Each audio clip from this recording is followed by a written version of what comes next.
Olá, eu sou a Gabriela Von Fleb.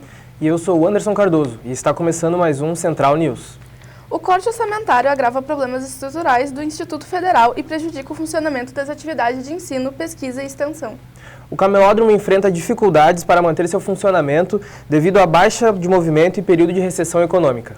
CIPES informa que vai entrar em greve se o pacote anunciado pelo governador Eduardo Leite for aprovado. Câmara de Vereadores de Porto Alegre aprova por unanimidade projeto de nova lei do patrimônio histórico. Mais de 1.400 pessoas no Rio Grande do Sul esperam na fila para um transplante de órgãos, apesar de a Santa Casa de Misericórdia obter aumento nos índices em julho. Fique agora com o Central News.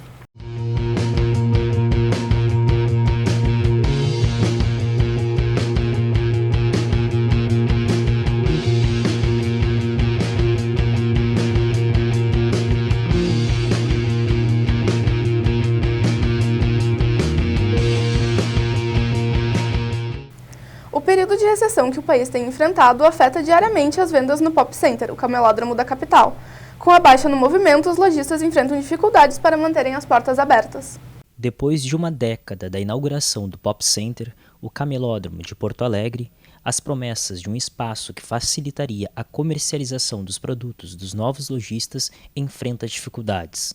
Os corredores com pouca circulação de clientes e as muitas lojas fechadas são marcas da crise que afeta o local. Segundo os lojistas, nos primeiros anos após a inauguração do espaço, havia um movimento constante, porém, atualmente as vendas têm caído drasticamente. Dos 4, 5 anos para cá, o comércio em geral, não é aqui dentro ou a minha loja em geral. Para André Lanes, proprietário de uma das lojas do camelódromo e que nos concedeu entrevista por telefone, o Pop Center é um espaço seguro e com boa estrutura.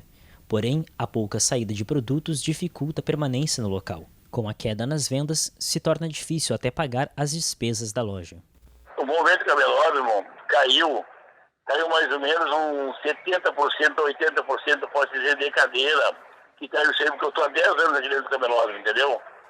Há 3 anos atrás, 4 anos atrás, isso aqui era uma beleza de se trabalhar.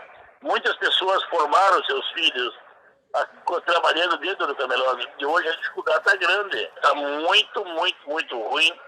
Para te ter ideia, é difícil hoje uma loja dizer que vende R$200. Procuramos a administração do Pop Center para conversar com alguns lojistas sobre a baixa nas vendas. Porém, só tivemos a liberação das gravações sob a supervisão de uma segurança e uma assessora que indicou com quem poderíamos conversar. Não tendo a liberação da administração para escolher os entrevistados, com uma câmera escondida, conversamos com o ex-lojista Jorge, que nos permitiu utilizar a gravação na reportagem. Só tem uma condição única aqui dentro. Em 10 anos que eu trabalho aqui, poucas as pessoas reconheceram isso. Se tu não pagar, tu sai daqui com uma mão na frente e outra atrás. Cadê as 150 mil pessoas que iriam circular aqui? O atual cenário do Pop Center se justifica pela contínua crise que passa o país. Uma pesquisa realizada em agosto pela Fundação Getúlio Vargas aponta que a desigualdade de renda da população brasileira tem tido elevado aumento nos últimos 4 anos. No período de 2014 a 2019, houve uma queda na renda da classe mais pobre da população. A perda foi de 17,1%. Em decorrência disso, o poder de compras da população brasileira é diretamente afetado. A 75ª edição da Feira do Livro de Porto Alegre registrou um aumento de 46% nas vendas para o público infanto-juvenil. Foi o único setor com um aumento expressivo de compras neste ano. No total, o evento comercializou 226.971 livros, sendo 58.662 para o público mais novo. As informações foram divulgadas pela Câmara Rio-Grandense do Livro. Já está em vigor em Porto Alegre uma nova legislação sobre a preservação do patrimônio histórico e cultural. A pauta foi aprovada sem nenhum voto contrário na Câmara de Vereadores. Desde 16 de agosto, Porto Alegre conta com uma nova lei de inventários. Sancionada pelo prefeito Nelson Marquesan, a medida afeta mais de 5 mil imóveis da capital, sendo pelo menos 1.194 deles localizados no centro histórico da capital. A nova legislação apresenta regras mais claras e prazos menores, para que a equipe de patrimônio histórico da capital decida quais imóveis ficam ou não sob proteção do município.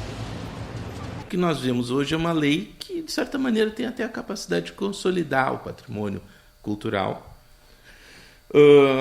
Embora essa intenção seja de dificultar, ela foi o resultado de uma negociação aí dentro da Câmara Municipal, eu acho que ela vai ser positiva no sentido de consolidar uma legislação que já existe. A lei estabelece 5 instâncias para as quais a inclusão de um imóvel no inventário da capital precisa passar. São elas a instância histórica ou simbólica, relacionada à representação do imóvel no imaginário e no passado de Porto Alegre. A instância morfológica, de acordo com a singularidade ou representatividade arquitetônica do local. Instância técnica, em relação aos processos construtivos. Paisagística e conjunto, que ajudam a caracterizar o espaço preservado. Essa nova legislação ela foi criada no sentido de tentar minimizar alguns problemas relativos ao instrumento do inventário, né? A gente vive uma realidade que, em termos de Brasil, nas nossas grandes cidades, o inventário de conflito urbano entre o desenvolvimento, que é visto como desenvolvimento urbanístico, né, nas nossas cidades, e a preservação do patrimônio. A gente tem planos diretores que, ao mesmo tempo, promovem a verticalização e a substituição de imóveis. Dentro desses mesmos planos, a gente tem alguns instrumentos, como, por exemplo, o inventário em Porto Alegre, que prevê a proteção individual de alguns imóveis dentro de uma área onde é fomentada a substituição e a verticalização. E isso, claro, que acaba criando um conflito, né, desses proprietários, desses imóveis que são protegidos, que têm valor cultural e devem sim ser protegidos, no sentido de que eles acham que estão perdendo, né, frente ao seu vizinho que pode vender o seu imóvel para construir uma edificação verticalizada, uma verticalização alta. Um dos pontos polêmicos da legislação está na definição do prazo máximo de 30 dias para que o município declare seu interesse sobre qualquer imóvel. Como a prefeitura tem uma equipe reduzida, na prática, essa medida pode fazer com que imóveis históricos fiquem sem proteção legal.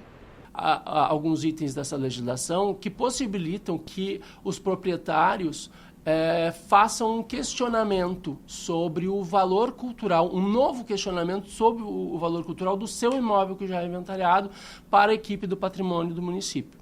Nós sabemos hoje em dia que a estrutura dessa equipe ela é muito frágil, são poucos funcionários. Então, se nós tivermos um movimento de todos esses proprietários questionarem ao mesmo tempo essa equipe sobre os valores dos seus imóveis, considerando que essa equipe tem um prazo X para a resposta, né? E se ela não responder dentro desse prazo X, aquele imóvel passa a não ser mais protegido, então a gente vai ter um problema, hein? Um problema muito sério, né? Da possibilidade de perda de proteção de uma série de imóveis que apresentam valor cultural. A prefeitura preferiu não comentar as críticas feitas ao projeto, afirmando que todas as discussões necessárias foram feitas antes do projeto ser aprovado na Câmara de Vereadores e sancionada pelo prefeito Marquesan. Integrantes do movimento de mulheres Olga Benário se reuniram hoje em frente à Prefeitura de Porto Alegre. O protesto ocorreu em função do corte repentino de energia feito ontem na Casa de Referência Mulheres Mirabal, que abriga mulheres em situação de violência. Recebidas pelo secretário de Planejamento e Gestão, Daniel Rigon, o grupo pediu também pela regularização do imóvel. Ele se comprometeu em visitar o local e ampliar o diálogo. As medidas anunciadas pelo governador Eduardo Leite afetam diretamente os professores do Estado. Dentre elas estão mudanças no plano de carreira, o fim dos acréscimos e da incorporação de aposentadoria. O CEPERS está com acampamento montado na Praça da Matriz e anunciou greve caso o pacote for aprovado. Professores de diversas cidades do interior do Rio Grande do Sul e da capital compareceram ao ato pelo Dia Nacional do Professor. Os sindicatos representantes de diversas categorias de servidores públicos se uniram aos educadores. Neste dia, o CEPERS instalou oficialmente o acampamento na Praça da Matriz, em protesto às propostas do governador Leite e à situação que se prolonga na educação pública. As dificuldades para quem leciona na rede pública estadual são muitas. Os trabalhadores estão há 47 meses com os salários atrasados, desde a entrada do governo Sartori. Na gestão atual, os pagamentos chegaram a atrasar para além do mês seguinte ao trabalhado. O professor de Química, Macário Weber, trabalha na Escola Estadual Técnica Parobé e comenta sobre as alternativas buscadas em meio a isso. Muitos desistiram, alguns, por exemplo, tentaram, por exemplo, entrar no comércio, montar uma lojinha, alguma coisa, né? Ou algum tipo de prestação de serviço, né? O salário básico do magistério no Rio Grande do Sul não tem reajuste há 5 anos. Nosso plano de carreira prevê que a cada 3 anos nós recebemos uma gratificação de 5% sobre o básico. O que muda na estrutura do plano de carreira do magistério? Em vez de 6, serão 5 níveis com 6 classes. Os triênios acabam para todos os níveis e classes, sendo absorvidos pelo salário básico. Como eu dei o exemplo, um salário de R$ 1.260 passaria para R$ 1.330. E de onde sairiam os R$ 70? Sairiam dos triênios, que são direito nosso, uma conquista nossa. Ele pega da parcela que ele cria e transporta para o piso, né? Então ele tira de mim para mim. O menor salário na jornada de 20 horas passa de 630 a 1.278 e o maior a 1.943. No outro extremo, uma professora com doutorado em jornada 40 horas, nível 5, classe F, ganha um aumento de R$ 107,00 de acordo com o novo plano. De 3.780 passa a ganhar 3.887 e esse valor é fixado como teto. O salário do professor no Rio Grande do Sul é o segundo menor do país e o poder de compra da categoria caiu em 30% ao longo dos últimos anos. Pelas novas medidas, as vantagens congeladas ficarão sem reajuste, o que atrasa ainda mais a previsão de atualização do piso. A progressão salarial do plano de carreira, que hoje é 200%, passa a 52%. E o regime de contratação também será ampliado. Que quem é contratado não é CLT na educação, né? Não é CLT, ou seja, do INSS com todos os direitos da CLT, e também não é efetivo com os direitos do nosso plano de carreira. Esse é o caso de Macário. Seu contrato iniciou em abril, com data limite para dezembro. Ele ainda não recebeu os 6 primeiros meses. Essa é a 5ª vez que entra por contratação no Estado, que atrasou 6 meses todas as vezes. Foi combinado agora entre o CEPERS e o governador, né, que quem tem esse contrato como o meu, que é com data fim, data limite, que no caso o meu, 27 de dezembro, tá? Que dê oportunidade para todos esses novos contratados, né, a continuarem até o ano que vem.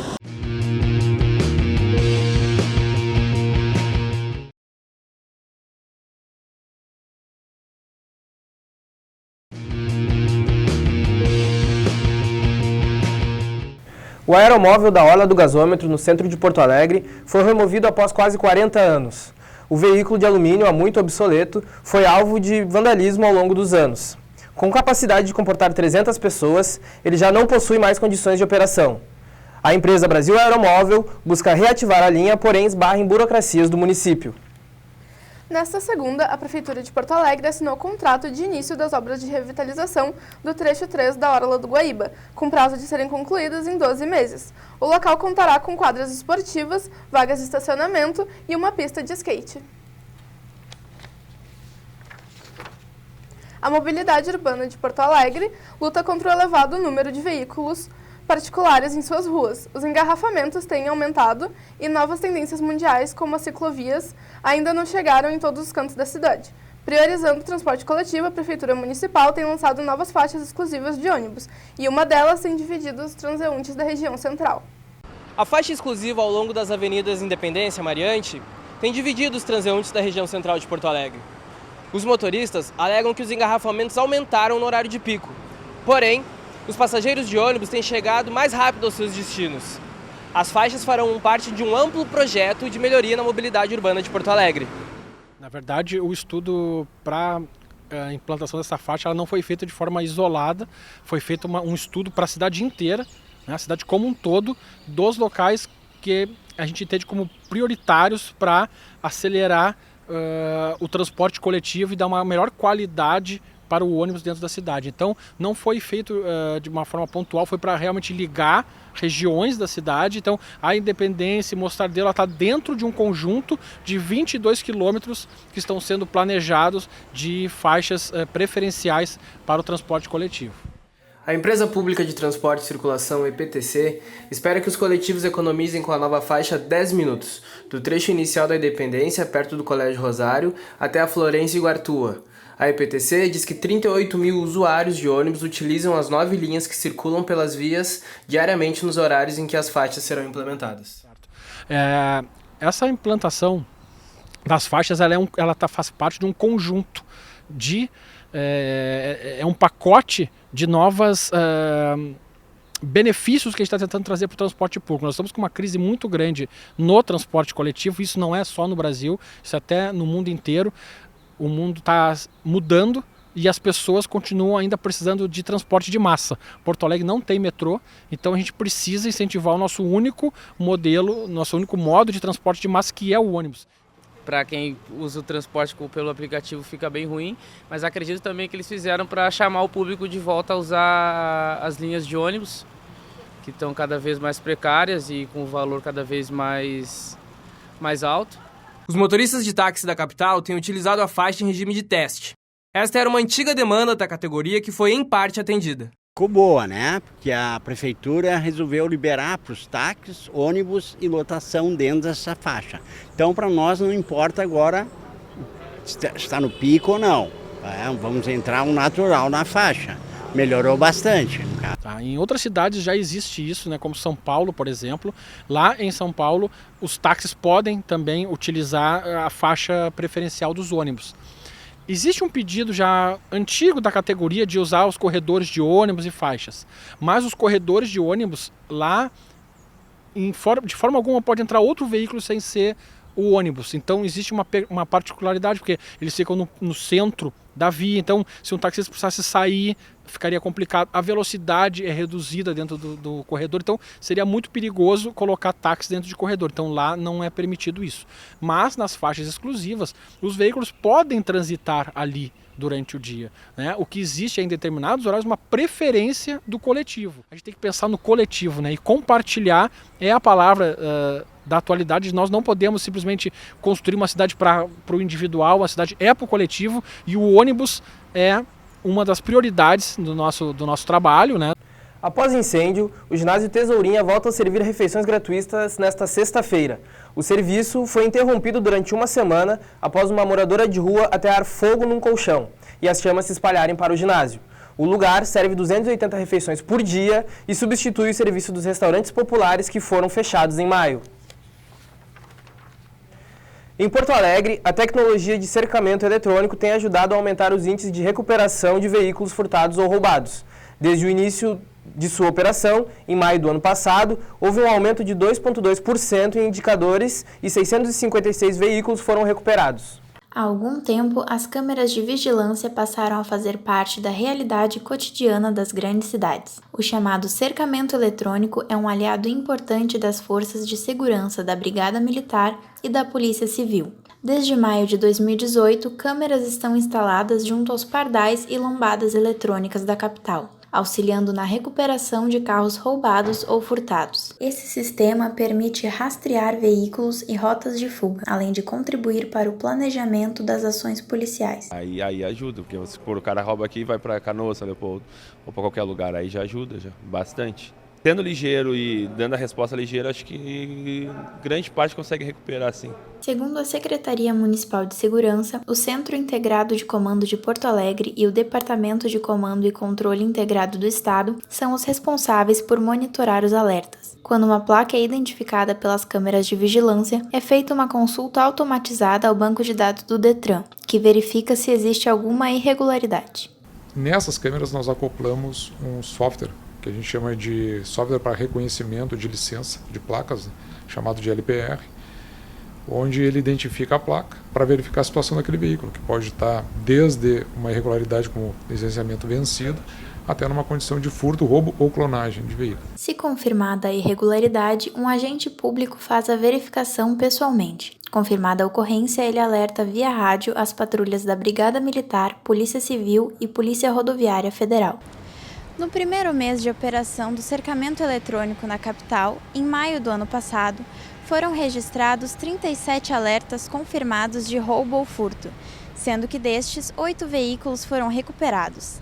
Já em maio deste ano, foram 125 identificações, com 41 veículos recuperados. Desde então, os índices de recuperação de veículos têm aumentado gradativamente. De maio a setembro de 2018, foram disparados 390 alertas e 127 veículos foram recuperados. Já no mesmo período de 2019, foram 587 alarmes com 201 veículos recuperados, um aumento de 2,2% nos índices de recuperação. Além disso, o sistema também tem colaborado para a redução dos números absolutos de ocorrências. De maio a setembro do ano passado, foram registradas 4.481 ocorrências, em contraste com as 2.976 registradas no mesmo período neste ano, o que aponta uma redução de 33%. O cercamento eletrônico, a gente consegue saber para onde que esses veículos estão indo, e isso, sem dúvida, vai influenciando na redução do furto e do roubo. Atualmente, Porto Alegre possui 93 locais com sistema de reconhecimento de placas e 162 pistas monitoradas. Quanto mais investirem nisso, para mim, melhor. Eu me sinto mais seguro. Em nota, a Secretaria Municipal de Segurança afirmou que pretende expandir o cercamento eletrônico da cidade para 70 novos pontos de monitoramento, com a instalação de 190 novas câmeras. O prazo para essa ação não foi divulgado.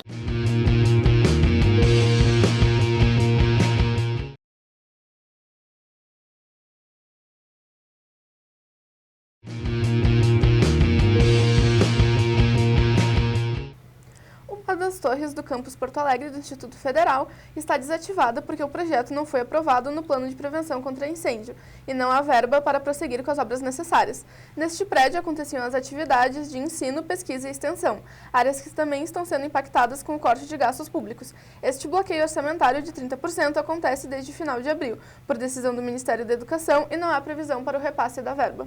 Com o corte orçamentário, problemas de infraestrutura do campus Porto Alegre do Instituto Federal se agravaram. Uma das torres da instituição, em que eram realizadas atividades de ensino, pesquisa e extensão, foi interditada porque o projeto não foi aprovado no plano de prevenção contra incêndio. A liberação só vai ocorrer quando for instalada uma escada externa ao prédio e quando houver obras de adaptação dos hidrantes.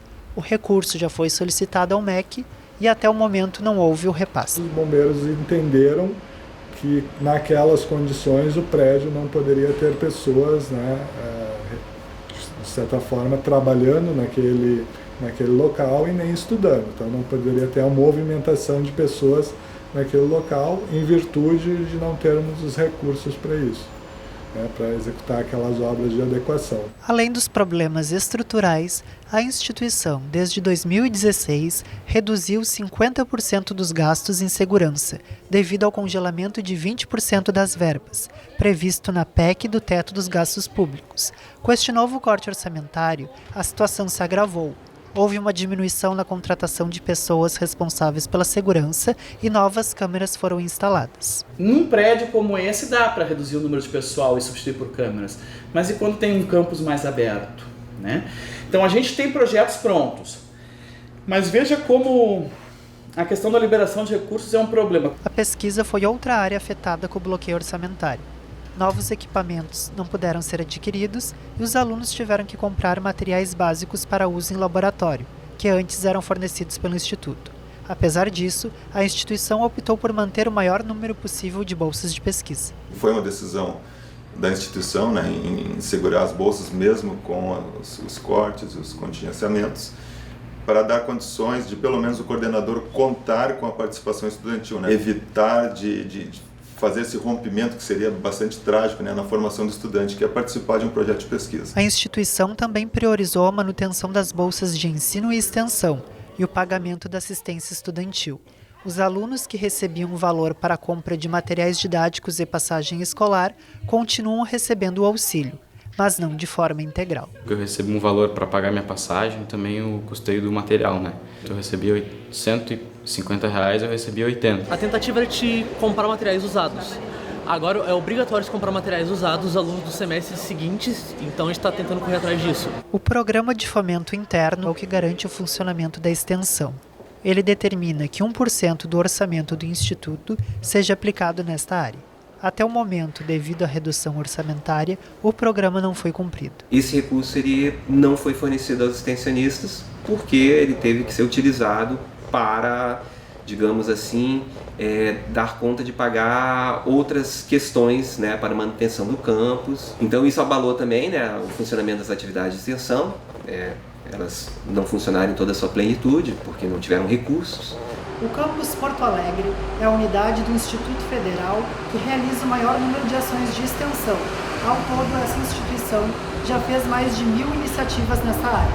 A média anual é de 100 ações de extensão. Este ano, no entanto, devido ao bloqueio orçamentário, a previsão é de que sejam realizadas entre 70 e 80 ações. Duas das atividades realizadas neste campus e que foram prejudicadas pelo bloqueio orçamentário foram o Programa Enegrecendo e o NEABI, o Núcleo de Estudos Afro-Brasileiros e Indígenas. Foi bem difícil para nós, né? Enquanto núcleo, à frente de uma coordenação e que precisava de ter recursos para dar andamento nas ações, né? Mas nós buscamos, né, resistir, claro, com as parcerias, com pessoas que também são presentes também no meio social, no meio acadêmico principalmente, e foi com essas pessoas que nós contamos, né, para poder dar seguimento às atividades. Nós costumávamos fazer vários eventos durante o ano e esse ano a gente reduziu o número para não fazer projetos que talvez não pudessem ser levados adiante. Então, por exemplo, o que aconteceu o ano inteiro foram oficinas de leitura em língua inglesa que eu mesma ministrei. Então eu não precisaria pagar alguém para vir dar uma palestra, para fazer alguma atividade. Há previsão para que o governo federal desbloqueie as verbas destinadas a institutos e universidades federais. O dinheiro disponível dessas instituições cobre os gastos até o final deste mês. Caso não ocorra a liberação, as aulas e demais atividades podem ser temporariamente suspensas. Um jovem de 17 anos é assassinado na noite passada na Orla do Guaíba. Segundo a polícia, Aderson Martins Floriano morreu com um golpe de garrafada no peito. O adolescente foi encaminhado para o hospital de pronto-socorro, mas não resistiu. Igor Rodrigues do Ponte é investigado e considerado como possível autor do crime. Setembro é conhecido como o mês de prevenção do suicídio. No ano passado, a região metropolitana registrou 303 casos de suicídio. A repórter Gabriela traz dados sobre os índices do estado e o trabalho voluntário de um grupo no centro de Porto Alegre. Na Praça da Alfândega, no Centro Histórico, o grupo Psicanálise na Praça oferece atendimento gratuito todos os sábados. Inspirado no projeto Psicanálise na Praça Roosevelt, o coletivo iniciou suas atividades em julho de 2018. Atualmente, a gente está em 13 psicanalistas. A proposta é que a pessoa seja atendida por algum dos membros do coletivo que esteja disponível. Se ela retornar, é possível que ela não seja atendida pelo mesmo. A proposta é que os pacientes circulem em um grupo de analistas. A gente não pretende fazer uma cópia literal do consultório, né? Porque a gente está num outro contexto, a gente está criando um novo dispositivo em psicanálise, então a gente não tem os mesmos elementos de um setting tradicional, incluindo a proposta de que a transferência se dê com um grupo de pessoas, com um coletivo. Então, isso marca uma diferença importante. 10 de setembro é marcado como Dia Mundial de Prevenção do Suicídio. Por isso, no Brasil, desde 2015, o mês é conhecido como Setembro Amarelo, uma campanha do Centro de Valorização da Vida, do Conselho Federal de Medicina e da Associação Brasileira de Psiquiatria. O Rio Grande do Sul é um dos estados com a taxa mais alta de suicídio do país. Apenas em 2018, foram 1.065 tentativas de suicídio em Porto Alegre. A prevenção ao suicídio deve ser feita através da psicoeducação. As pessoas precisam entender o que é o suicídio para que a gente possa não ter um preconceito em relação a isso, saber que não é uma fraqueza, um sinal de fraqueza, e que ele faz parte de um transtorno, de mais de um transtorno, né? Ele pode acontecer em várias situações, e principalmente entender que a pessoa que faz uma tentativa de suicídio, ela está em sofrimento e ela precisa de auxílio. E esse auxílio é um auxílio profissional. Isso é muito importante para que as pessoas entendam que não é um sinal de fraqueza, né? Não é uma questão de que a pessoa está querendo chamar a atenção para si ou está querendo passar alguma mensagem de que as coisas não estão bem, simplesmente, né? Mas que para ela está muito complicado as questões de como lidar com a vida, né? O Ministério da Saúde tem um trabalho que é bem importante de orientação e durante o mês de setembro é feita a campanha do Setembro Amarelo. Os principais sinais para a gente ficar alerta em relação a uma pessoa que tenha risco de suicídio são pessoas que perderam a vontade, a esperança de viver, né? Então elas usam frases como seria melhor se eu não estivesse aqui, né? Não vale mais a pena fazer as coisas, né? E principalmente o suicídio está relacionado muito a transtornos de saúde mental, em especial à depressão e aos transtornos de humor bipolar. O atendimento do SUS, em geral, ele é efetivo, né? Embora seja um pouco difícil as pessoas acessarem o serviço especializado, né? Mas em caso de risco de suicídio, existem 2 locais que são emergências psiquiátricas, né, e que funcionam de portas abertas 24 horas, são no IAPI e na Cruzeiro. Em abril deste ano, foi sancionada a Política Nacional de Prevenção da Automutilação e do Suicídio, que tem como objetivo promover a saúde mental e garantir assistência tanto para familiares de vítimas de suicídio, assim como para pessoas com problemas psicológicos. Com a implementação dessa política, os planos de seguros privados passam a cobrir casos de violência autoprovocada e tentativas de suicídio. Foi lançado ontem pela Prefeitura de Porto Alegre um buscador de medicamentos distribuído pela rede pública municipal. Com a nova ferramenta, os usuários não precisam se deslocar até a unidade de saúde para checar se os produtos estão à disposição. Basta acessar o site onde está seu medicamento, no portal da Prefeitura, pesquisar o nome do remédio desejado e conferir os locais onde ele está disponível.